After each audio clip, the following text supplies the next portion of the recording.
Pakar telematika Roy Suryo akan melaporkan penyidik Bareskrim Polri kepada sejumlah institusi pengawasan internal, imbas proses pemeriksaan terhadap ijazah Presiden ke-7 RI Joko Widodo, Jokowi.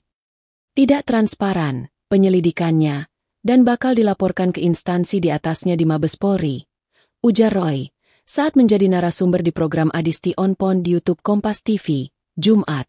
Roy menilai, proses pemeriksaan yang dilakukan oleh Direktorat Tindak Pidana Umum, Ditipidum, Bareskrim Polri tidak transparan sehingga pantas dilaporkan ke atasannya.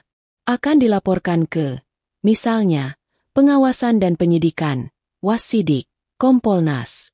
Meski Kompolnas 11-12. Kapolri, kita kabari, ujar Roy. Roy mengatakan, walaupun lembaga yang akan didatanginya adalah pengawas internal Polri, laporan ini tetap perlu dilakukan agar masyarakat mengetahui ada proses yang tidak benar. Meskipun itu internal semua. Tapi, perlu dilaporkan. Masyarakat biar tahu ini prosesnya tidak benar. Imbuh Roy.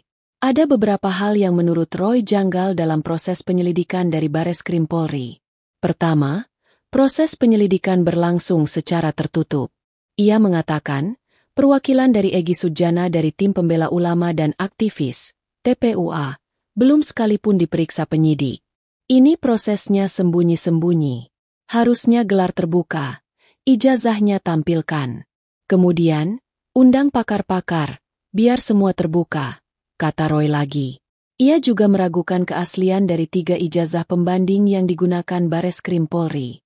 Menurut dia, berhubung identitas para pemilik ijazah tidak dibuka, dokumen tersebut juga bisa saja dipalsukan.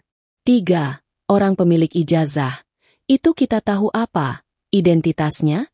Itu bisa juga gerombolannya. Itu bisa saja cetak baru juga, kata Roy. Diberitakan sebelumnya, Direktur Tindak Pidana Umum, Dirtipidum, Bareskrim Polri Brigjen Juhandani Raharjo Puro menegaskan, penyelidikan laporan dugaan ijazah palsu mantan Presiden Joko Widodo dihentikan.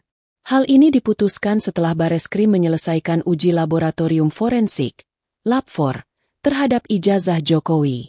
Hasil uji LABFOR menyatakan ijazah ex-kepala negara itu identik dengan pembanding rekan seangkatannya di Fakultas Kehutanan Universitas Gadjah Mada, UGM.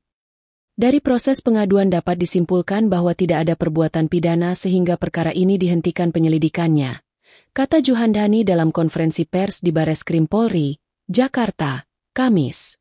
Download Tribun X sekarang, menghadirkan lokal menjadi Indonesia.